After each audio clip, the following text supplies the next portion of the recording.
And Mahomes at bay. The Tampa Bay Bucs, Super Bowl 55.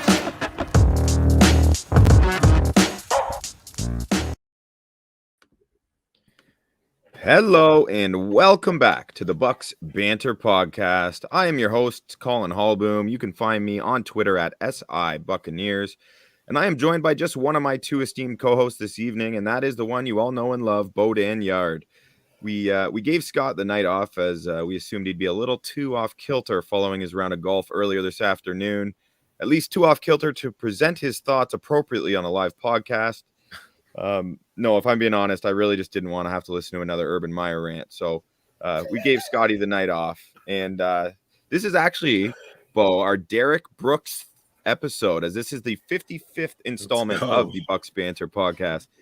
So as always, we are live on YouTube, Twitter, and Twitch. And if you can't catch us live, this episode will be available on your preferred streaming service at some point later this evening.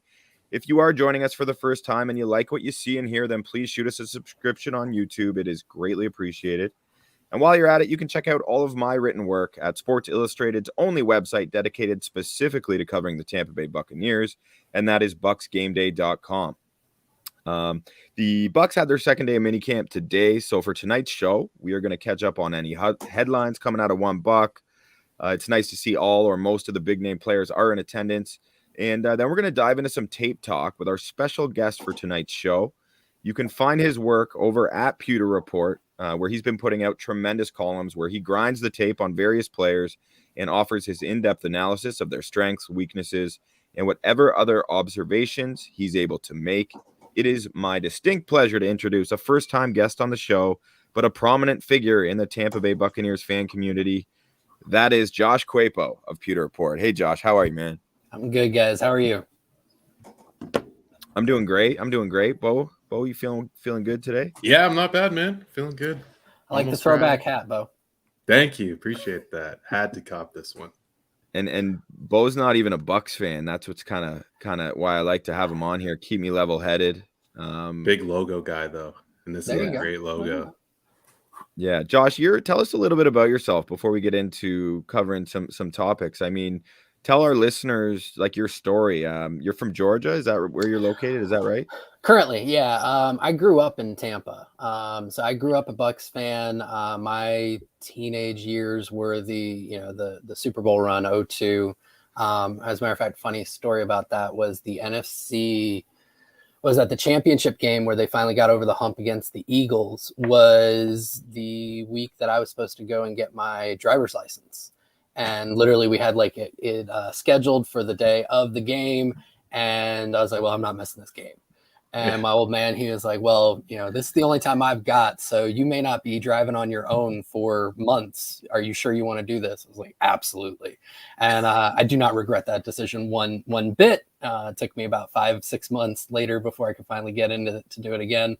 But it was totally worth it to see that game. So I grew up a Bucs fan. Moved all around the East Coast just for my other job. And then late last year, I got in touch with John Leonard, who was with Pewter Report at the time. I said, hey, it doesn't look like you guys have really kind of a cap analyst, somebody who knows that angle. And I was wondering if I could contribute. And he said, yeah, hit me up in the off season. That's perfect for when we can bring you in. I think my first piece was on how the TJ Watt extension with the Steelers last year could affect the Godwin negotiations this year. And then from there, it's just kind of taken off.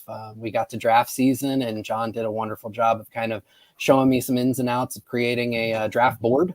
And so I put out my first draft board this year. And then from there, once the Bucs had their draft, I just kind of ran with the grinding the tape. So it's been a blast and I've really enjoyed it. So it's been a really awesome time.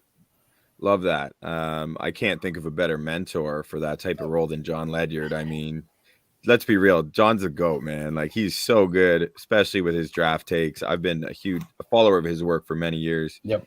And obviously I've followed, your entrance into the business as well, being a follower of his. So, and again, for anyone who doesn't know, like you got to check out Josh's grinding the tape articles and everything else he's putting out at PewterReport.com. Really fantastic stuff. And we are going to use some of the information he's provided us. I actually intentionally, Josh, didn't read your Russell Gage piece today because I wanted to hear it from you first on the show. So I'm gonna put that out there right now. Okay.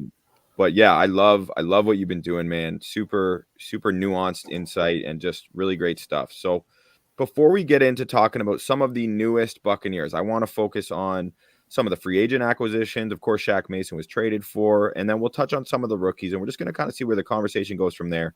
But before I do that, there's a couple, headlines that have come up. Mandatory minicamp kicked off this week. Second day of that went down today. Rachaad White was excused for a personal matter. Hopefully it's nothing too serious. Just speaking on one of the rookies. I do want to just kind of take a moment to acknowledge the fact that Logan Hall appears to be turning some heads. I mean, the first, authentic reaction when asked about the rookie out of Houston, the defensive lineman, was actually Will Golston on the Pewter Report podcast, which was a fantastic interview conducted by Scott and Matt, your colleagues. And God, I love Golston, man. Like, what a staple for the Bucs.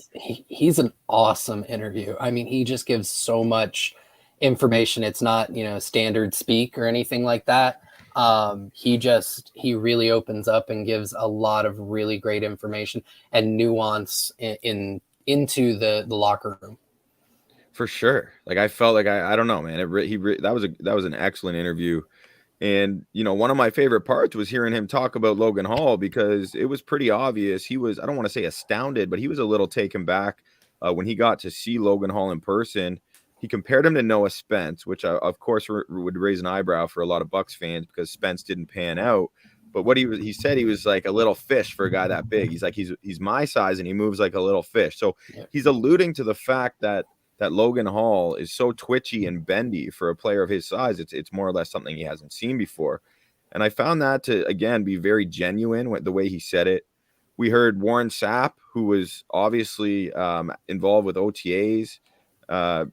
He was quick to praise Logan Hall after seeing him up close and personal. And Sapp doesn't praise any defensive lineman. Yeah, I was about to say. He's quick to do the opposite, no question. And then who was it today? I was writing it down, but I'm blanking. Akiem Hicks was asked about him yesterday. And, okay. He mentioned the quick twitch.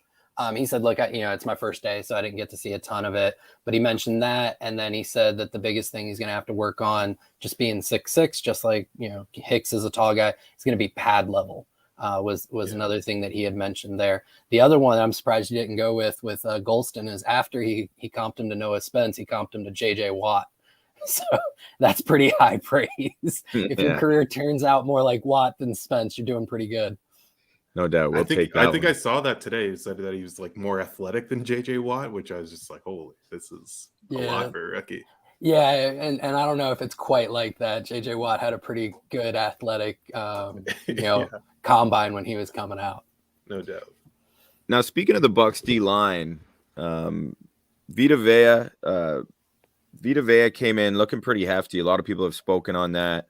I'm curious, Josh, like when you see a guy that big as Vita Vea, and apparently it's pretty common for him to, drop weight once he wants to have a little cushion to shed some weight once he gets out in that Florida heat and starts working. Like, do you have any concerns? I mean, I bring this up as well because just yesterday, a lot of people are commenting on Leonard Fournette's weight and Leonard Fournette's size. And Leonard Fournette does look substantially bulkier, at least to my eye. I mean, there's no denying that. And obviously they're two different positions. So I'm curious how you perceive that. If you're a fan of the team or you're covering the team, like, what do you think? Is that a red flag in any way? Is it par for the course? What's your read? Not at OTAs. I think when you get into training camp, it could be an issue. Bruce Arians last year kind of called out Tyler Johnson for being out of shape when he hit training camp. So when you get to there and they're not really close to their goal weight or where they need to be from a training standpoint, it becomes a bit of a red flag.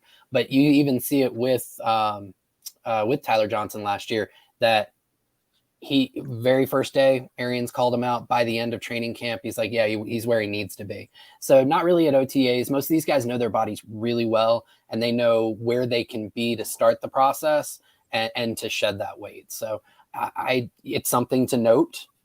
and to check back in on, I would say, and follow up on. But I'm not really concerned about it at this point. Yeah, and I would say I'm personally, I'm almost a little less concerned about it with Vita than I even am Fournette. And it's not, I wouldn't call it concern. It's just if he came in shredded, I'd be amped up about that. Like hearing, reading reports about how in shape Fournette is. And of course, like you said, it's OTAs. They've got plenty of time. So I don't want to hold anyone to an unfair standard. Lord knows I'd put that weight on a lot quicker and it'd take a lot longer to get it off, But, same here, bud. Yeah. You mentioned Tyler Johnson. It's a big year for him because I felt like last season, Tyler Johnson got such a fantastic opportunity. And I would have bet a lot of money that he would have ran with that opportunity based on what we saw from him in his rookie season.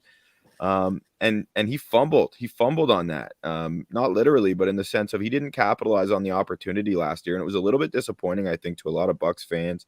And the same could be said about Darden, who apparently is looking pretty sharp out there. Now, I'm not there, but I know, Josh, you're not there. We're based on where we live, but we both have colleagues who are there. And at least the reports I'm getting is that Darden looks pretty sharp out there, and Brady's trying to see what he has. So I don't know if you have anything to add in terms of your outlook on those players this season, and more specifically, anything you may have heard in relation to how they're performing so far in this mandatory minicamp.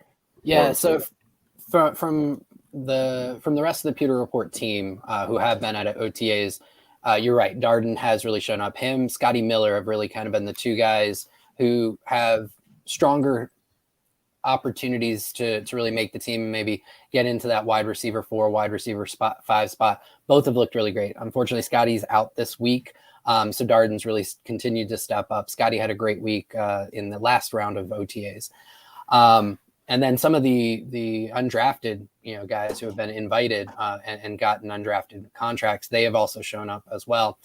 As far as Tyler Johnson, again, not really hearing a lot about him.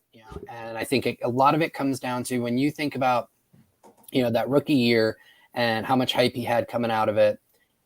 It came down to some big moments, some shining moments, the catch against the Saints. But if we go back and we kind of look at what he was able to produce that first year, and we look at what translates well for wide receivers, for me, when I look at a wide receiver, the very first thing I look for is, can he separate? Okay. And you look at the big moments that Johnson had, it wasn't him separating. It was him making some pretty tough catches. And contested catches are great, but they're a lot less repeatable than getting separation. So I think that our expectations of him based on a couple of shining moments were potentially out of whack. And then last year it all came crashing back on him because, again, he couldn't separate, and you're not going to have as many opportunities to make those tough catches. And even if you have the opportunities, it's not as repeatable. And so you have this year that I would say was probably more in line with what you would expect when he was drafted, but the expectations became so big that now he looks like a disappointment. As far as OTAs, you're seeing the same thing. He's not separating. I think Matt Matera and JC Allen were talking about it earlier today. Jamel Dean was covering him on a rep, and he just could not create any separation. Then Jamel Dean was covering Darden later on. Darden was creating some separation and really showing out. So I think that's the big difference there. Really good insight again. That's why we brought you on here, Josh. Appreciate that. Neil on YouTube says Leonard didn't miss a meal. I saw him called Leftovers Lenny in an article as a new take on his name. I think he'll be in good shape come the season. You mentioned Jamel Dean, and I actually just put up a piece for SI about the PFF rankings that have been coming out. So yep. I know you guys have been covering some of that as well, because of course, it's the dog days of summer and you need content, and right.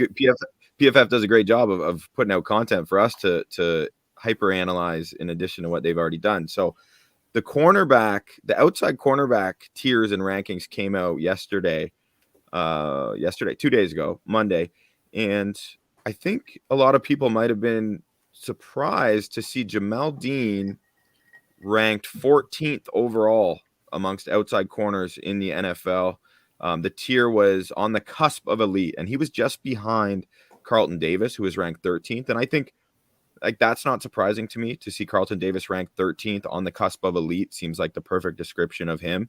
And I think where most people would probably categorize him, even locally in Tampa, like with the blinders on, that seems about right.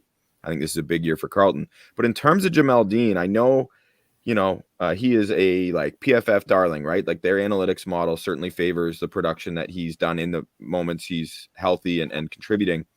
What do you think of that number? Like, does that make sense to you? Is this just too much PFF specific? Because I think he has all the tools to get there. I just don't think he's there yet. Yeah, I didn't get to dive into their process on it a ton. I will say that cornerback productivity is really volatile.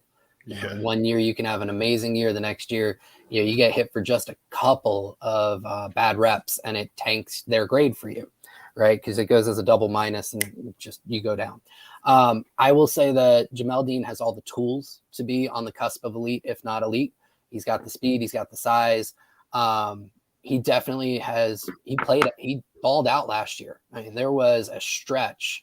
I want to say it was 5 or 6 weeks where you had no SMB, you had no Carlton Davis. He was number one, and the Bucs pass defense maintained its level of productivity.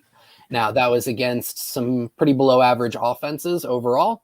And I would say where a lot of fans get really frustrated with the Bucs pass defense, it's really not so much on the corners. It's how much they give underneath with a lot of the linebacker play and things like that. It's just designed to allow for catches, and then you hope that there's not a lot of yak after it. But he played really well. And if he can stay healthy, I agree with the Bucs coaching staff that he can take that step into that echelon. And from just a physical standpoint in terms of the tools, he's got a bit more tools than Carlton Davis because he's got more speed than Davis. So he can keep up with, I think one of the unfortunate things with Carlton Davis that's going to live with a lot of people is that first half of the Kansas City game back in 2020 during the regular season where Tyreek he redeemed himself. True, but it does still hang with people, and it makes you think, can he go man-to-man against some of those really fast receivers without any help? Jamel Dean has the speed to do that. Carlton Davis, he may need some over-top help, and it kind of proved that with how they handled Tyreek the second half of that game. And then, like you said, with his redemption song in the Super Bowl. So he certainly has the tools. I think Carlton's ranking was really in line with kind of where he is, top 10, top 15. Jamel has shown flashes. I don't know if he's got the consistency yet for me to feel comfortable placing him there when we look at a larger body of work, say the last 2 to 3 years. And just to add on to that, I mean, I think in order for him to show that consistency, he's got to be proved durable enough that he can play longer stretches without getting nicked up. He hasn't dealt with anything too serious, but he has been in and out of the lineup, which is, similar to Sean Murphy-Bunting, who obviously started last year off with a pretty serious injury. While we're discussing while Sean Murphy-Bunting's name comes up, actually, no, I'm going to save that one when we get to some Logan Hall talk, because, again, you've done such great work. I want to talk about some of these free agency acquisitions by the Buccaneers. Sure. When you actually break it down, there's a lot of new names that have the potential to contribute this year for the Buccaneers. So it's not that same old story where they returned everyone, all 22 starters, but I think that might be a good thing in this case. And I want to start off, I want you to like Russell Gage. I know you wrote about Russell Gage, you've grinded the tape, and I see him as a versatile piece. And, although he's, at least my understanding, Josh, and correct me if I'm wrong, he spent most of his time playing in the slot for the Falcons. I feel like he's proven he can win on the outside as well. Yeah, absolutely. Right? Like, so yeah, what were your biggest takeaways anyway, studying the tape on Russell Gage? What are Bucs fans in for here? Yeah, he did play the slot a lot for Atlanta, and it was a much different role than Bucs fans may be used to in terms of a slot receiver. When we think a slot receiver in the Bruce Arians offense, the Byron Leftwich offense, that's a guy who's bigger. He's going to win vertically. He's kind of a Swiss Army knife, and Gage was used in a much more short to intermediate way. Lots of hitch routes, lots of curl routes, ins, outs, things like that. So if you're box score scouting him, you look at his career, like 10.7 yards per catch, and you go, all right, so this is like what, a Wes Welker, something like that. And he's really not. He's 6 foot. He's not as thick as Chris Godwin. I think he's around 180, 185. But he can block his ass off, and he can win vertically. He just wasn't asked to win vertically in Atlanta, not until last year. And last year they started getting him downfield a little bit more, and he won in those roles. He can get off a jam. He can beat press coverage. He can get deep. He ran a 4.42 40 at his pro day from LSU. He wasn't invited to the combine because if you go back and look at his college stats, he had less than like 25 catches for his career. So he was very much a project that Atlanta developed, and they did a great job of developing him, and he's become a real weapon. And there's really no way that he can't win. He can win any way you want him to, and any way the Bucs will want him to. He can play the outside receiver role for the Bucs, with Godwin really having that slot role. But what I love is that his presence provides depth at the slot. You mentioned earlier, Tyler Johnson got the opportunity to move into the slot when Chris Godwin went down late last year, and he just wasn't able to do what Godwin could do. Russell Gage can do almost everything Godwin can. Not to the level Godwin can, but he can perform well enough in this offense that if Godwin's slow to come back, he's not there for week 1, week 2, week 3 of this year, Russell Gage can perform that role and should be able to be successful in it. Oh, you like Russell Gage, eh? You were like, again, as our objective non-Buccaneers fan, I feel like you probably watched him because you got to watch all these Bucs games now, so you can dive in here with these, which you've done. But then you must have seen him just beat up on the Bucs the last couple of years. I mean, he's been very productive when playing the Buccaneers. Yeah, he's definitely a productive receiver. I feel like the decline of Matt Ryan made it so that he wasn't going to be like winning downfield as much as he probably could, but I think he hit the nail on the head, Josh. I think especially with Godwin, do we know, is there any update on Godwin when he's going to be back? No, the team's been purposefully they won't give any timetables. They just say he's doing well. So. Okay. Yeah. And not to speculate, but I'm about to. If there's anyone, like, if you know Godwin's history, his work ethic, like his emphasis on training regimen, I mean, his now wife is like a fitness, I don't want to say freak because it's not as endearing when you use it, maybe, but she's a fitness professional, I believe. Yeah. Anyway, his whole family, like, that's just a priority for them, and he's just such a tough guy. Like, I wouldn't be surprised to see him come back sooner than many expect. But there's a chance we see him, right? Like, potentially for week 1. I would prefer to, I'd prefer to sit him if there's any hesitancy at all, because a lot of it's going to be mental coming off that injury. But God, if there's anyone I'm going to bet on beating their timeline, it's going to be Chris Godwin. Yeah, we had Cyril Grayson on the Pewter Report podcast last week, and he said, watch out. Like, he's been watching Godwin train. He's like, I think he's further ahead than a lot of people would expect. And Grayson was like, he was blowing up like the miles per hour when he was training. So if that's any indication, plus what we know about his work ethic, I wouldn't bet against him sitting out week 1. Like, to that point, Russell Gage being quite a good insurance policy if it does take a week or 2 extra, right? So I like that signing right away as soon as that broke. I think especially you brought up a good thing. I guess maybe I just wasn't watching for it when I was watching Russell Gage, but knowing that he can block, and I think especially in this offense, I think behind the Ravens, I don't think there's any other wide receiver group that's asked to block as much as the Tampa Bay Bucs are. So knowing that he's capable of doing that, is going to be productive doing that, that's huge. Yeah, he really developed that at his time at LSU because he was really just a special teams ace. So he's willing to get in there. He's willing to scrap. He's willing to play bigger than he is. You see that not only in how he blocks, but you see it also in his ability to go up and really in tight spaces, just moss guys. On the grinding the tape that I did, he had an amazing game against San Francisco last year, and there were 2 different times where there was no separation on a fade route, and he just went up, and I mean, Matt Ryan had every ounce of faith in the world he was just going to go get it, and he did, and one ended up being a touchdown. It was just beautiful, and you feel bad for the corner because he did everything right, and Gage just said, "No, it's mine." I read the article, so I saw that piece of tape, and I was just like, okay, I kind of remember that game as well, but there is no room for error on that for Matt Ryan, and Russell Gage just made sure that even if there was a little bit of like wind or something, he was getting that ball. So, and you see it how he plays through jams. Like he will lower his shoulder and he will run through a guy just trying to stop him at the line. So yeah, he's a really fun watch, and I'm excited to see him and what he can do with the Bucs.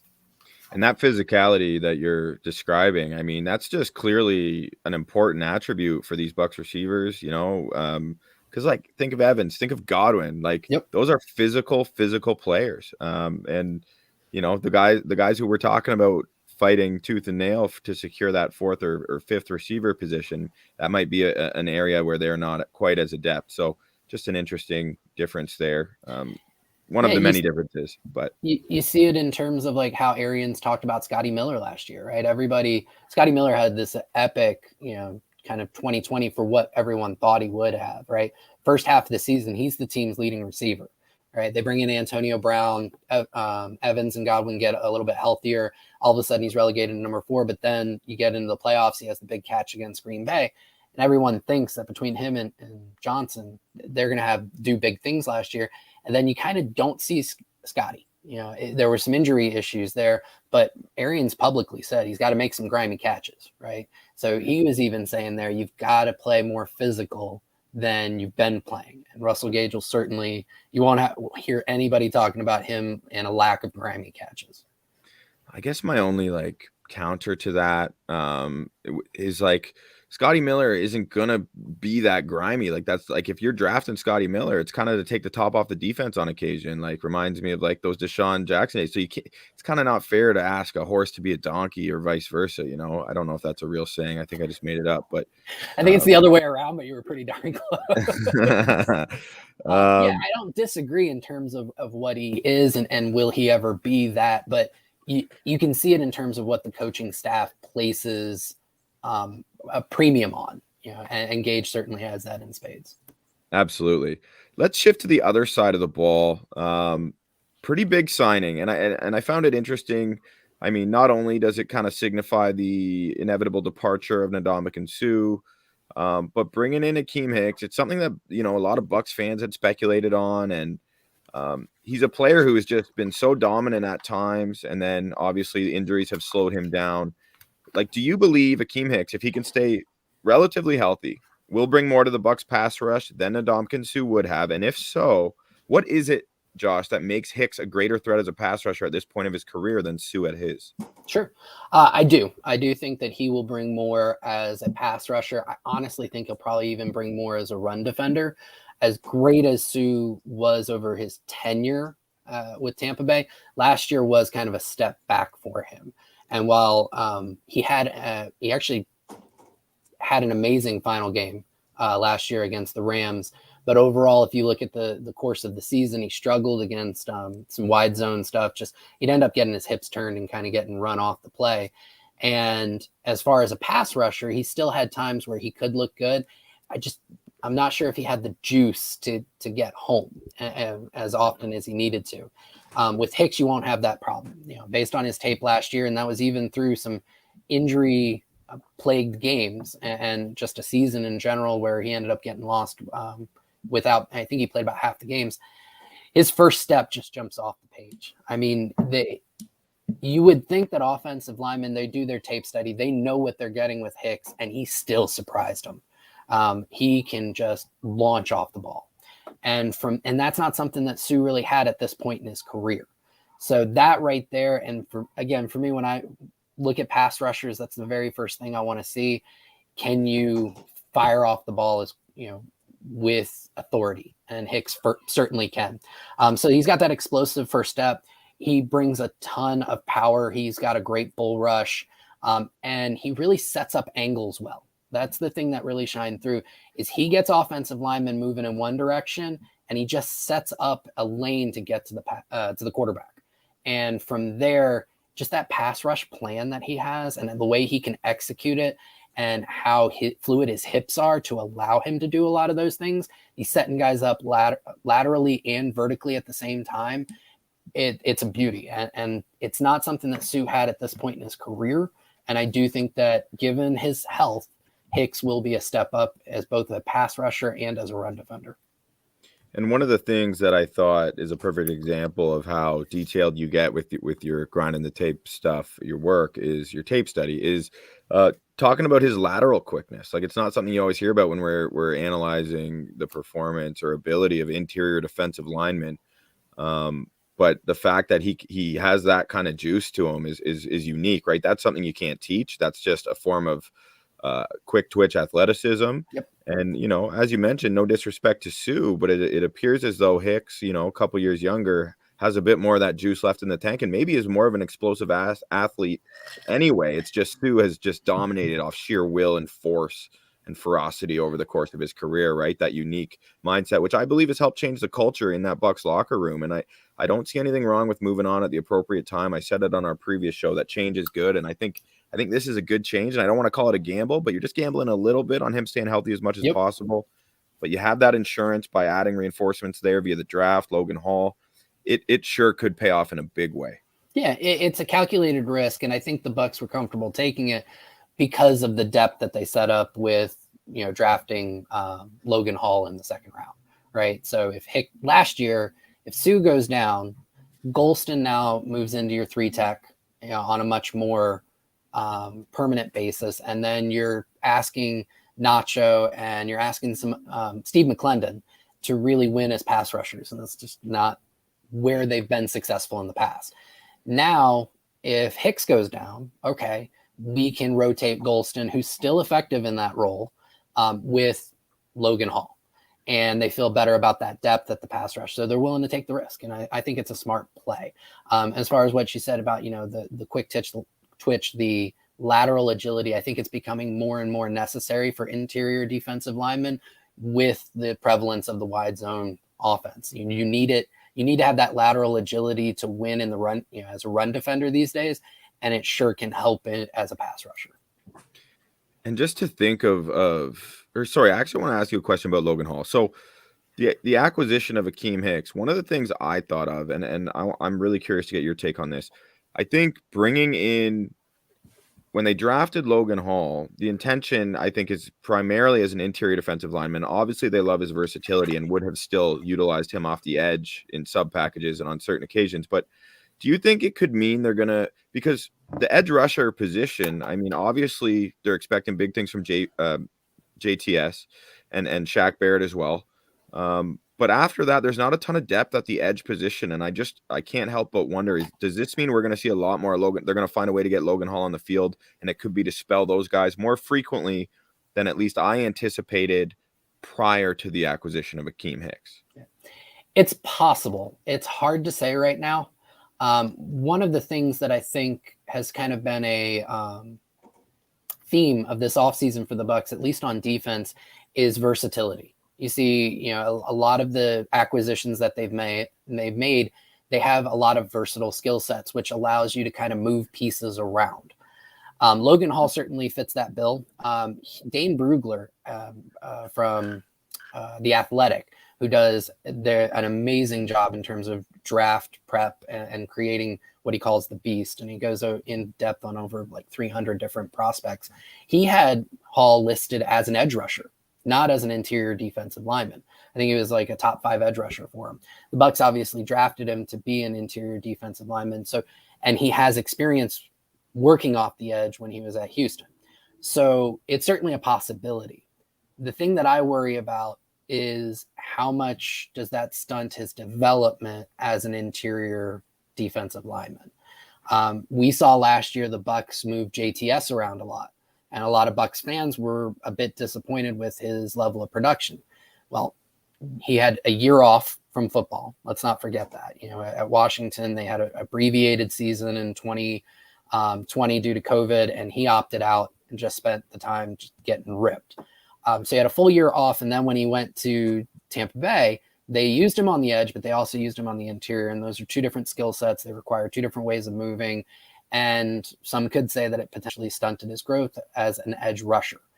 I wonder if that might happen with Logan Hall if they try and do that with him this year. That said, it'd be fun to watch. I wouldn't be upset with it as a viewer, because you set him up in a rotation with JTS, and with Shaq Barrett, and I think that some fun things could happen. And the Bucs do move guys around. Sue played off the edge last year. Vita Vea has played off the edge. I still remember, week 1 against Dallas, they had Sue and Vea lined up on the edge. They had JPP and Shaq, I want to say, lined up on the interior, standing up. And it was just like, what is this? And what's about to happen? It was so much fun to watch. It's part of what I love about Todd Bowles, though. Like, sometimes it kind of drives me nuts. I know Bo would kind of be like, okay, like, we don't really need to see Vea in coverage just to create an inversion, deceptive stunt here. Like, we could probably avoid that. But I mean, at the same time, like, it's an interesting point you bring up about the development of the young players. So I almost feel like it makes sense, like with Vita Vea, or how like JPP was awesome at kicking inside and being effective there with those long arms. And I mean, God bless JPP. I appreciate him. But at the same time, and everything he did for Tampa, but I feel a sense of relief with him having moved on. Like, I was really hoping that would happen because it's just like it was almost criminal, the lack of snaps that JTS was getting compared to what he deserved based on his play on the field. So what are you expecting from JTS this year? Like, what are we going to see from him in your opinion, Josh? And I know we've all seen the same things. Maybe had some trouble finishing the deal, but he sure as hell was getting in the face of a lot of quarterbacks last year in a limited opportunity. Yeah, he was, I want to say his pressure rate was somewhere around 8 or 9% last year. And with a lot of pass rushers, you see a big jump in year 3 in their pressure rate. And I tend to look at pressure more than sacks because sacks are volatile. A lot of that just comes down to how often you can convert your pressures into sacks. And that doesn't trend well year over year. I do see him taking a step up this year. And from that 8 to 9% pressure rate to, a little bit more like 10 to 11. And with that, if he has like a league average conversion rate, which is around, for edge rushers, 18% of your pressures turn into sacks. I actually did an article for Pewter Report kind of projecting sacks for the Bucs pass rushers. I think I put him somewhere around 8.5 sacks. And I think that that's a legitimate estimate based on what I think he's going to take a step forward in terms of his pressure rate, plus extra playing time on top of that. Yeah, I think that'd be a nice number. And do you remember what you had for Shaq Barrett? Because I was looking at it today. Obviously, he had 19.5 his first year in Tampa, which is setting the bar obscenely high. Came back with, I think, absurd conversion rate on that year. Yeah, I bet. And then 8.5 the next year. And this past year, he was at 10. So like giving us double digits is nice. It'd be cool to see him tack on a few extra, get into those teens. But do you remember what your prediction was based on your model? Yeah, so I had it at 13. The one thing to note, though, is working off of the PFF information, they don't credit half sacks. If you get to the quarterback and you are part of bringing him down, they credit it as a whole sack. So I had him at 13 based on using their data and kind of their method. So you figure a few of those end up being half sacks. I would put him around 11.5 to 13. But one of the things that I think with Barrett, it's incredibly important to remember is the man over the last 3 years has one of the best pressure rates in all of football. And it's really fun to watch him get after a quarterback. I thought he should have been MVP of Super Bowl 55. Don't disagree with you there. Yeah, and I had that as a bet too, so I was extra pissed. But that's not why I thought that. I actually thought that after. Are you worried at all about the depth of that position? I mean, I love those two starting, bookend edge rushers, but what happens if one of them goes down with a season-ending injury? All of a sudden, that interior D-line is still looking the opposite of sleek, but just as sexy based on them being healthy in there. But what about the edges, man? What's going to happen in that sort of scenario? I think if they lose one, Bowles is a creative enough mind, and he loves to create pressure in unconventional ways. I think they can overcome it. If they lose both of them, yeah, obviously the depth at that point is, you've got Anthony Nelson.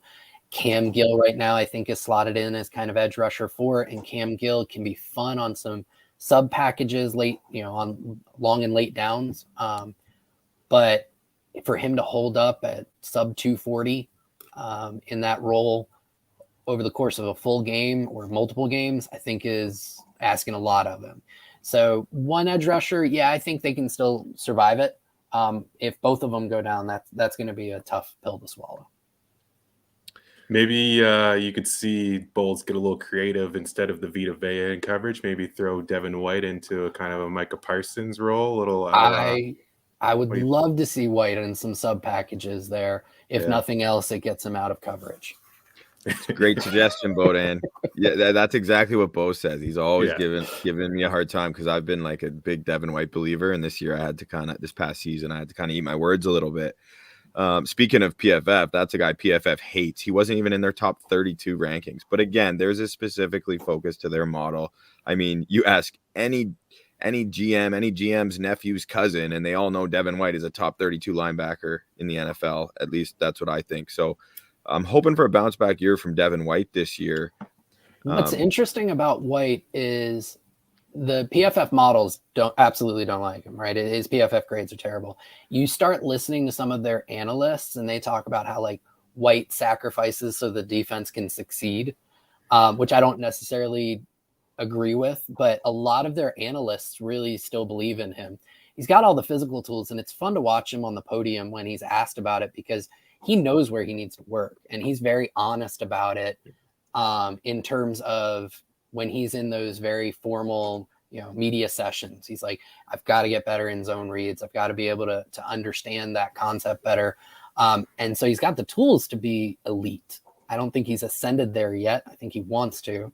So it's really interesting with him. I comped him to like the linebacker version of Jamal Adams, right? The one thing he does at an elite level is something you wouldn't expect or really look for in a model for a linebacker. He's amazing at getting to the quarterback because he just uses his explosive first step and his speed to just get into the backfield.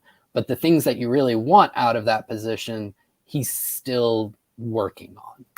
Yeah. And let's see, like if I don't know, like you're saying, Bodan, like using him in more of that Micah Parsons role, like I don't know, you don't see Micah Parsons being put on an island defensively. Obviously he's more of like a hybrid edge rusher / like he's not a strictly an inside linebacker, but I'm hoping you would hope he could use his speed. He's just got to stay under control, right? Like I love the mentality. The mentality is so well suited, especially back in the day. Like, are you kidding me? If he was playing in like the 80s, he'd be like a Lawrence Taylor type or like I don't know, Dick Butkus. If we're going back even further, like he would just be a legend. But linebackers this day and age are asked to cover, and I'm hoping now like Levante David's able to help him out, keep him under control a little bit because that's a perfect guy to learn from. I do want to shift to we talked about the defensive line, the one trade. So we've got a lot of free agency acquisitions or player acquired via free agency. I want to talk about Shaq Mason. I know you broke down the tape on him, and he's an interesting player. I know he's well respected as a mauler in the run game. Is he underrated in pass pro, Josh? Or is it more that he's just not as dominant as he is on the ground? Can you shine some light on what Bucs fans could expect from him this season, filling in for Alex Kappa? Yeah, I'd say both.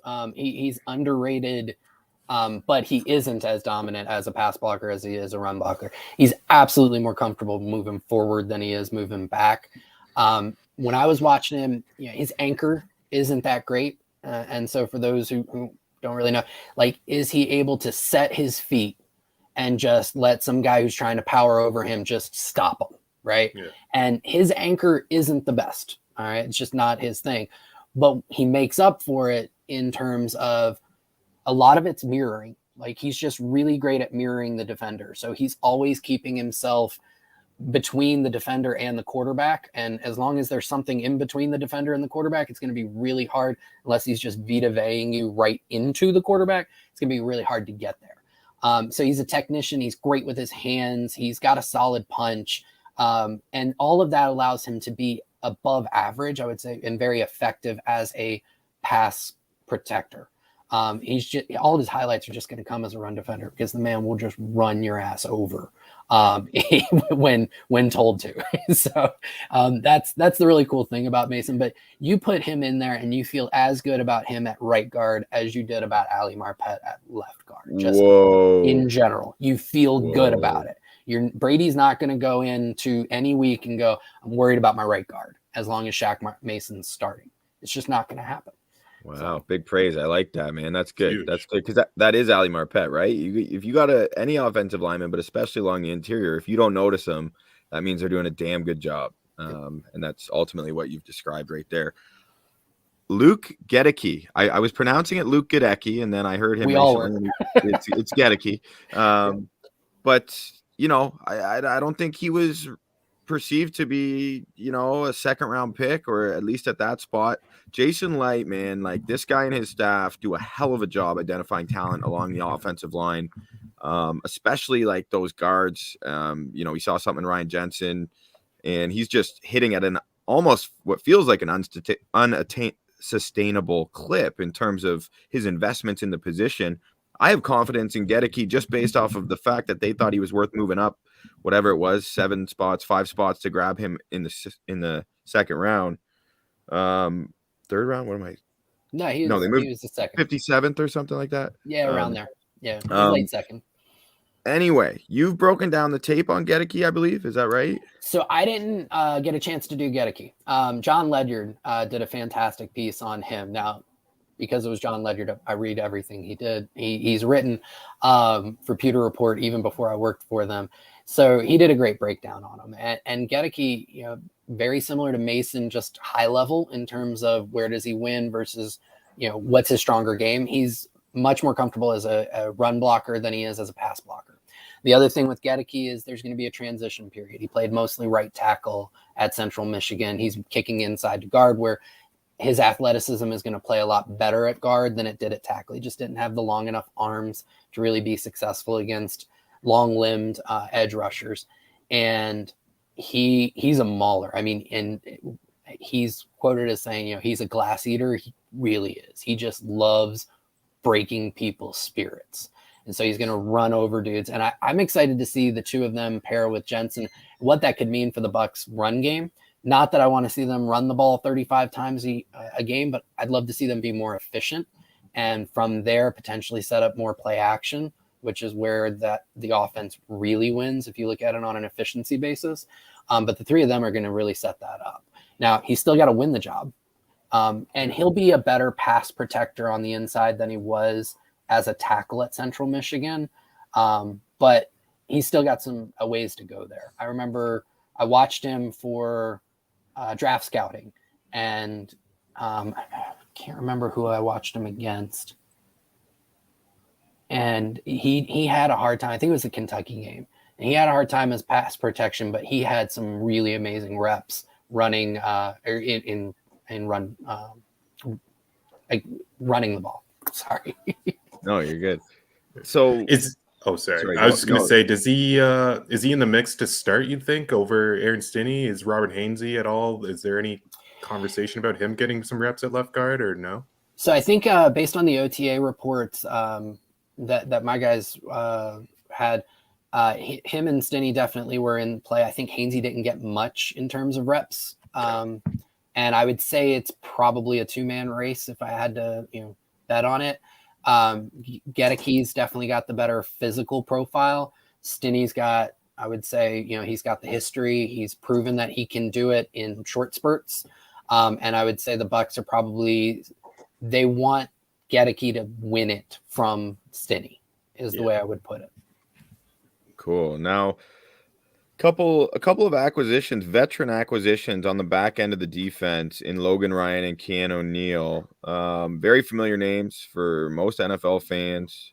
In terms of Logan Ryan, my question is, could we see him supplant Sean Murphy-Bunting as the starting nickel?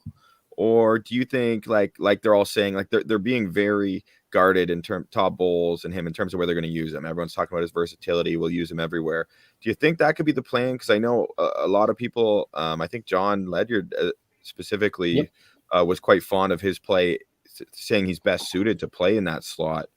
What are your thoughts? Are you in that same camp? Yeah, I would definitely agree with it.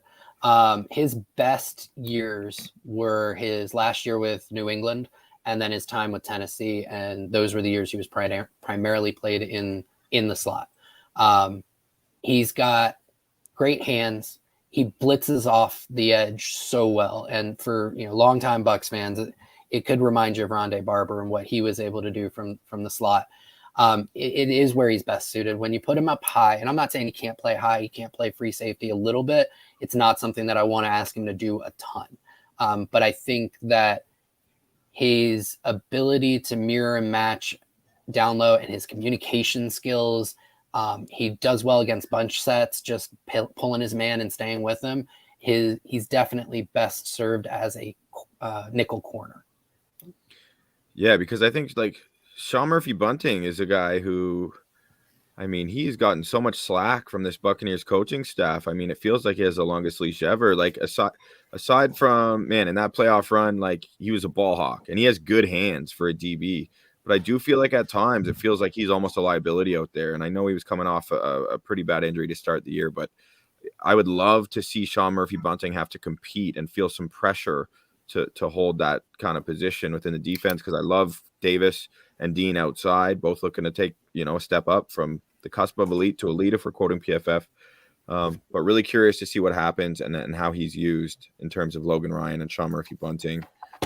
The interesting thing with SMB, real quick, I apologize. No, please. I get off on these tangents. The interesting thing with SMB is the coaching staff has always been really, really complimentary of his ability to process what he's seeing in the film room, right? He just seems like he's a very cerebral, very smart player.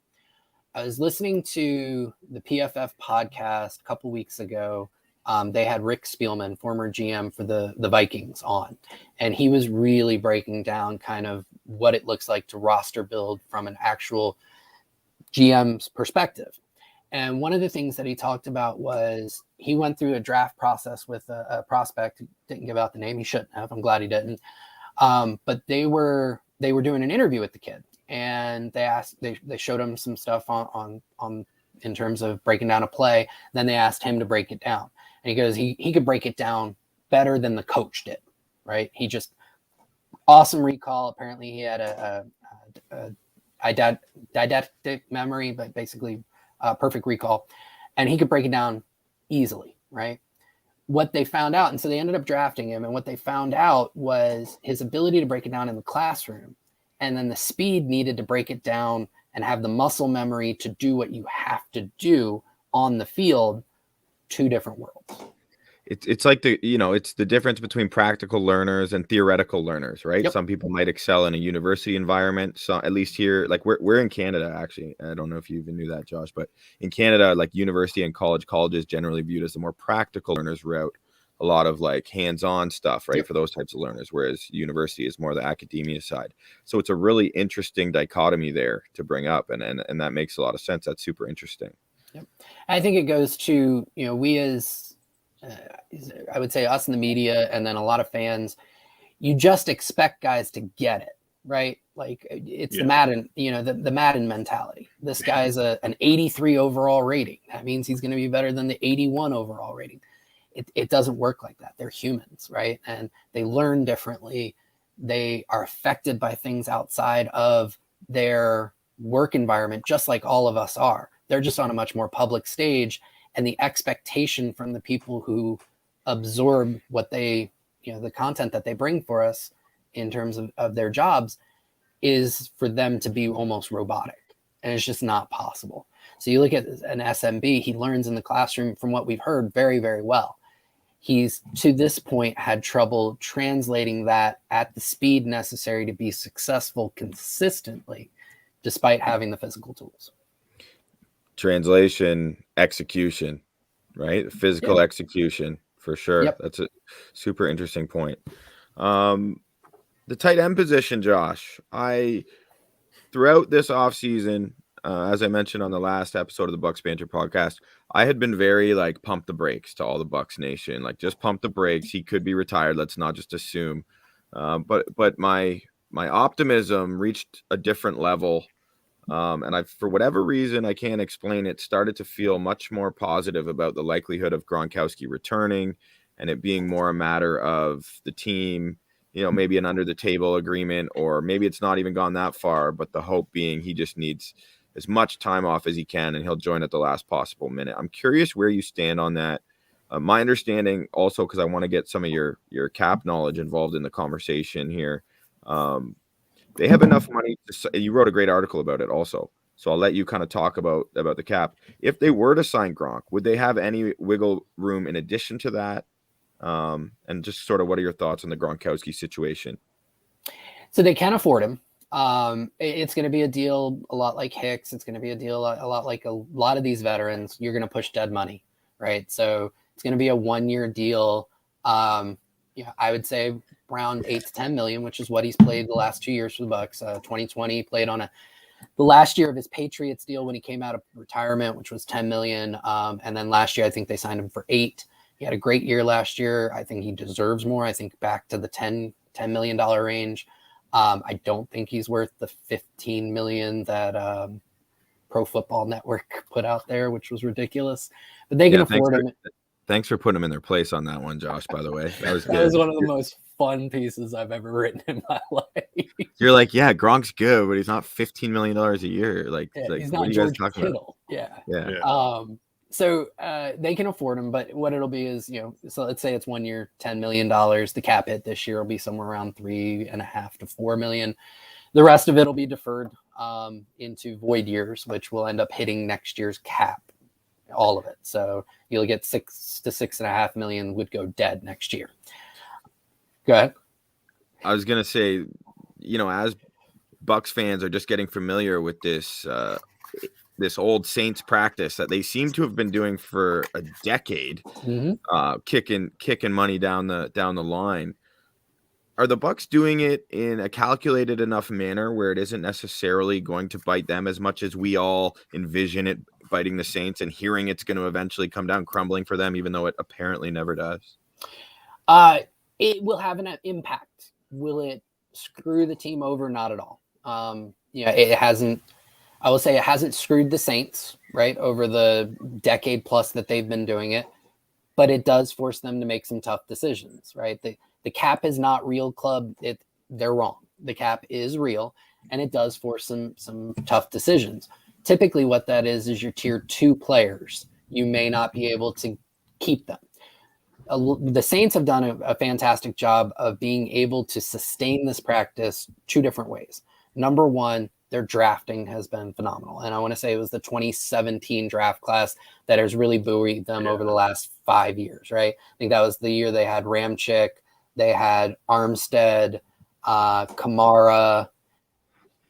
There were a couple other guys. Their free safety, whose name is escaping me right now. They just had a amazing draft. Four all pro caliber guys in one draft, right? So when you have all of those guys on rookie deals, it allows you a ton of flexibility with your vets.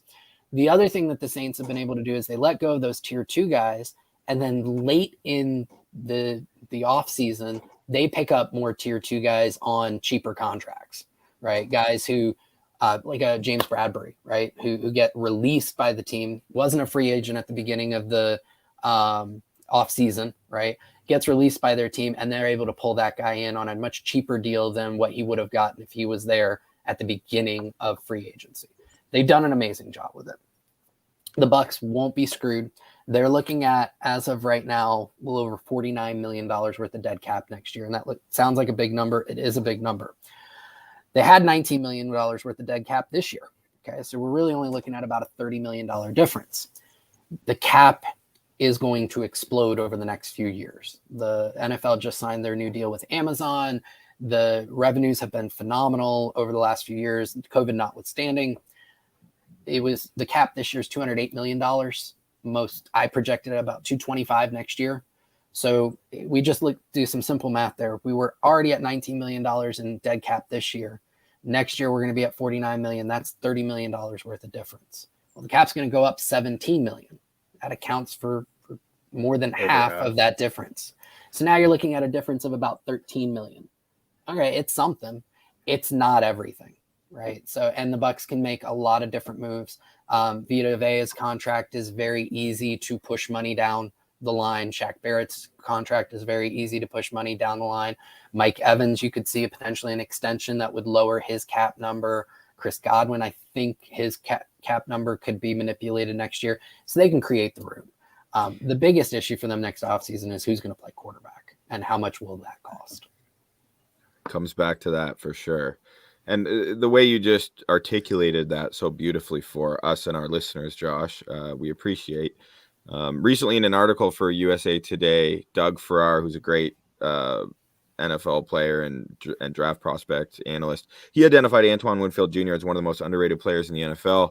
And I just want to say, I think Mike Greenberg is maybe one of the most underrated executive or front office guys in the league, because it seems to be really measured and forward thinking in terms of how they've been very conservative in holding on to their money and not kicking it down the line. And I don't know if they envisioned a scenario where they were trying to win another second Super Bowl in 3 years with Tom Brady as their quarterback, but what a time to be able to feel comfortable kicking a bit of that money down the line. And again, you just kind of laid that out for our listeners really nicely. So thank you for that.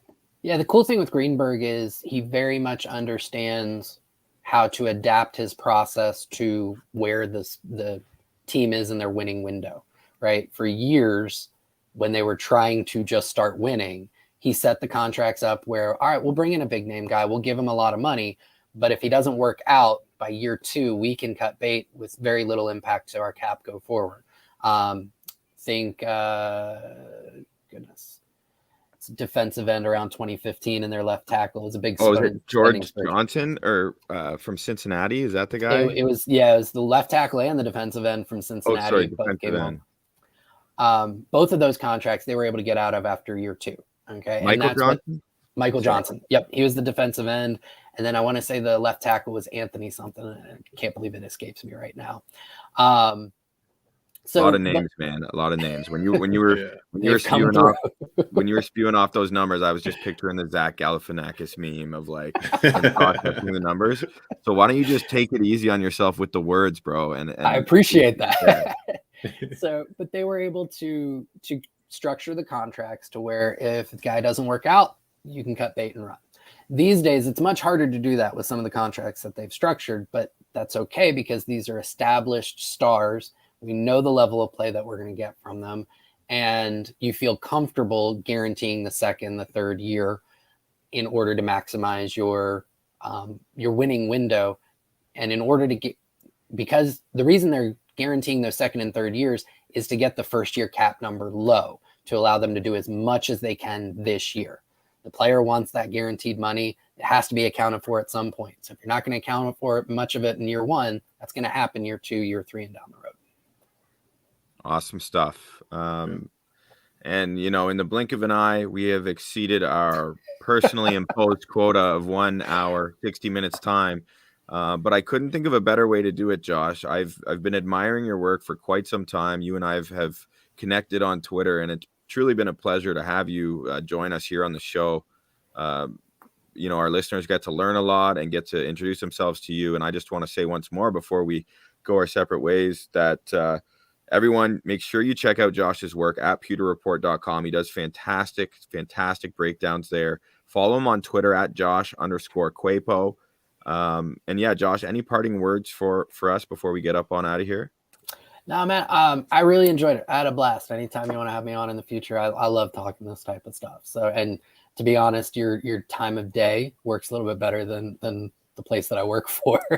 So I'll be more than happy to come back, but I had a blast talking Bucs. And I think for Bucs fans out there, you're going to have a really, really fun season just based on not only the team, the core that Jason Light and his team has put together, but a lot of these offseason additions really complement the core very well and allows them to do a lot more things this year. So you're in for a treat.